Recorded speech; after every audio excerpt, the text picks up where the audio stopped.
সম্মানিত মৎস্যচাষী dear viewers, আসসালামু আলাইকুম। আশা করছি সকলেই ভালো আছেন। দেশ এবং দেশের বাইরে থেকে বসে যারা আজকে আমাদের গুলশা মাছের ভিডিওটুকু অনুভব করছেন, তাদের সকলের প্রতি আন্তরিক শুভেচ্ছা ও প্রীতি মুবারক জানিয়ে শুরু করছি আজকের নতুন ভিডিও। তো ভিউয়ার্স, আপনারা যারা গুলশা মাছের পোনা চাষ করতে চান অথবা চাষ করতে আগ্রহী, তারা অবশ্যই আপনারা এই ভিডিওটা দেখবেন। আপনারা ভিডিওতে স্ক্রিনে যে মাছগুলোকে লক্ষ্য করছেন, এগুলো হচ্ছে এক সাইজের গুলশা মাছের পোনা, অর্থাৎ গুলশা মাছ। তাই যারা গুলশা মাছের পোনা চাষ করতে চান, অবশ্যই আপনারা আমাদের স্ক্রিনে দেওয়া নাম্বারই অথবা ভিডিওর টাইটেল এবং ভিডিওর ডেসক্রিপশন বক্সে দেওয়া নাম্বারই ফোন করে সরাসরি অর্ডার করতে পারেন। এবং এই মাছগুলি আমরা সারা বাংলাদেশের অর্থাৎ যে কোনো জেলায় জীবিত হোম ডেলিভারি করে থাকি।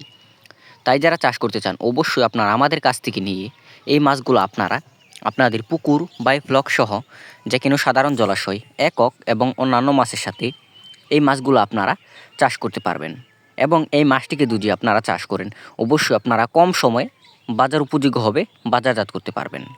এবং এই মাছটিকে আপনারা ফিড জাতীয় বা সমান খাবার খাওয়াতে পারবেন, যেমন এসিআই, আগাতা, মেগা এবং নারী সহ যে কোনো কোম্পানির খাবার, এবং ডুবন্ত খাবার হিসাবে রয়েছে সরষার খোল, কুড়া, বসি ইত্যাদি। তো ভিউয়ার্স, এই মাছটিকে আপনারা পুকুরে ছাড়ার আগে অবশ্যই আপনারা পুকুর প্রস্তুতি করে নেবেন। পুকুর প্রস্তুতির কাজ অবশ্যই টাইটেলে দেওয়া থাকবে, আমি সামান্য বলে দিই। পুকুরের আশপাশে ময়লা আবর্জনা থাকলে অবশ্যই পরিষ্কার করে নেবেন, এবং মাটি কাটাই করতে হলে অবশ্যই মাটি কাটাই করে নেবেন, এবং চুন সার মেরে আপনার পুকুরটিকে ভালোভাবে প্রস্তুত করে আপনারা যে কোনো মাছ ছাড়তে পারবেন। তো ভিউয়ার্স, আপনারা জানেন যে পুকুরে 3-4 ধরনের পোক থাকে। হাঁস পোক, কালোজিরা পোক এবং মাছের গায়ে লেগে থাকা এক ধরনের পোক আছে।